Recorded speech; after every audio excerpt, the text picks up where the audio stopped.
Court is calling 2019 CR 3013, State of Texas versus Jeremy Ray Raffinet. Can I have parties announced for the record for the state?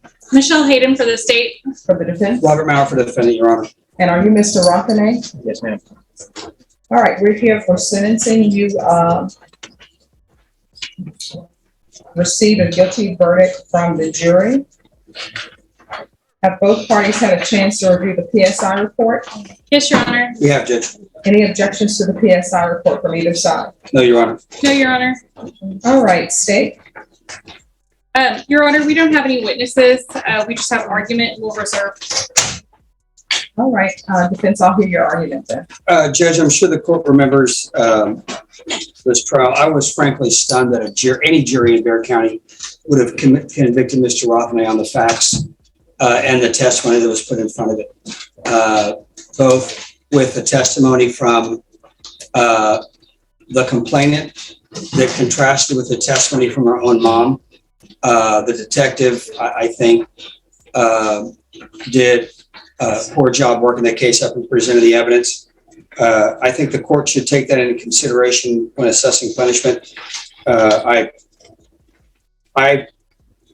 Of course, it doesn't matter what I think that he was convicted by a jury, but the court recalls, I think there were a lot of issues with what we had as far as jury deliberations that led me to believe that somebody had made it onto the jury through some sort of deception.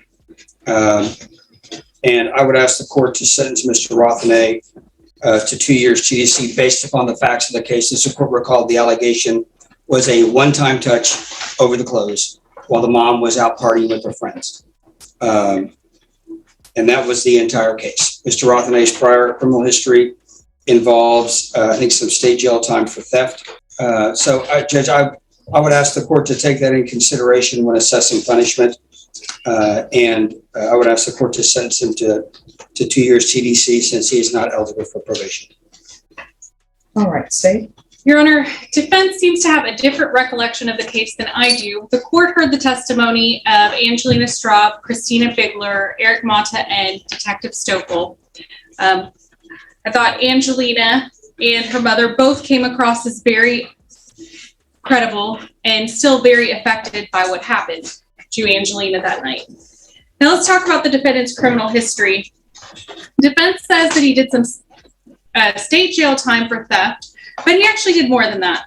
So in 2016, he spent 13 months in a state jail facility for taking someone's car that did not belong to him.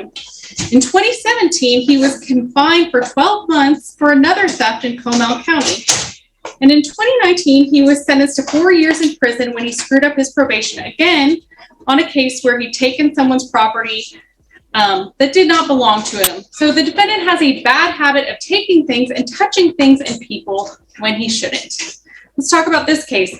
He continues to show no remorse and makes no apology for what he's done. And defense may have their opinion about the trial, but the fact of the matter is a jury did find him guilty of the indecency with a child by contact.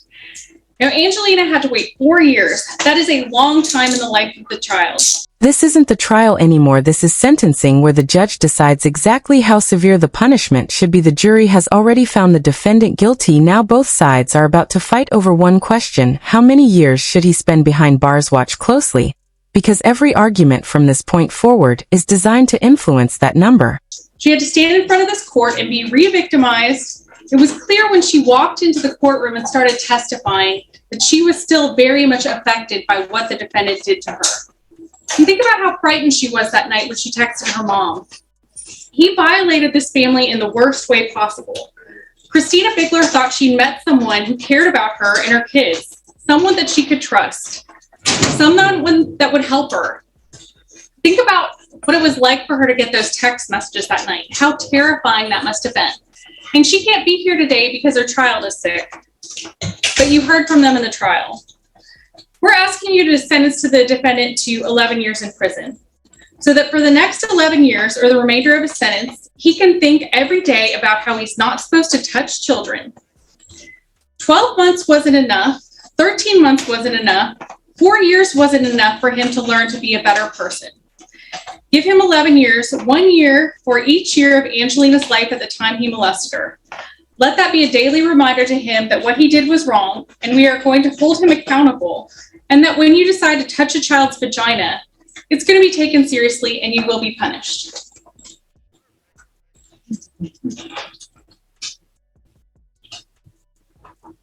All right, Mr. Rothine. The court will sentence you to 8 years in the prison, give you credit for any time served, and there should be Chapter 62 registration. That's lifetime registration. Do you understand? I'm sorry. Yes, ma'am. All right, I'm going to show you what's entitled. I'm sorry. Is there anything else on either side with regards to sentencing? No, Judge. No, Your Honor. All right, Mr. Rothine, I'm showing you what's entitled Trial Court Certification of Defendant's Rights to Appeal. Did you review that document with your attorney? Did you understand it? Yes, ma'am. All right, you have a right to an appeal since this is a jury trial. Do you understand? Yes, ma'am. Mr. Maurer, if you're not going to. I filed a motion for new trial. But I think I did need to withdraw and have the appellate public defenders. I'm not sure if I can handle the motion for new trial because I also filed a motion for the court to disclose the juror information so I could have an investigator look into whether or not anybody on the jury gave false information or testimony during voir dire. But I'm not sure if the court wants me to do that or just withdraw and let the appellate defender's office do it. It's however you wish to proceed, Mr. Maurer, but you'll need to let Ms. Ferguson know. And if you're planning on withdrawing and he's planning on asking for appeal, then of course that needs to be done as quickly as possible. I've got the motion for new trial filed already. We'll file the notice of appeal as well. All right, thank you. Notice what the defense is doing here. Since they can't argue innocence anymore, they're trying to minimize the crime and cast doubt on how convincing the evidence really was. It's a common sentencing strategy, but judges have already heard the entire trial, so simply disagreeing with the jury usually isn't enough. Now the prosecution gets its chance to respond, and this is where things often shift dramatically. Instead of just defending the verdict, they're about to remind the court why they believe a lengthy prison sentence is necessary. Pay attention to how they connect the defendants. Here's something worth thinking about. Should a defendant's prior criminal record heavily influence the sentence for a new conviction? Or should each case stand on its own? Let me know what you think in the comments, because this debate comes up in courtrooms across the country. After hearing both sides, everything comes down to this moment. The prosecution asked for 11 years while the defense pushed for only 2. The judge isn't required to choose either number. She can impose any lawful sentence within the statutory range. Let's see where she lands. Even though sentencing is over, the case isn't necessarily finished. The defense immediately starts discussing post-trial motions and an appeal, which is standard procedure after a felony conviction. An appeal doesn't decide guilt. All over again, it focuses on whether legal errors occurred during the trial that could justify a new one or another form of relief.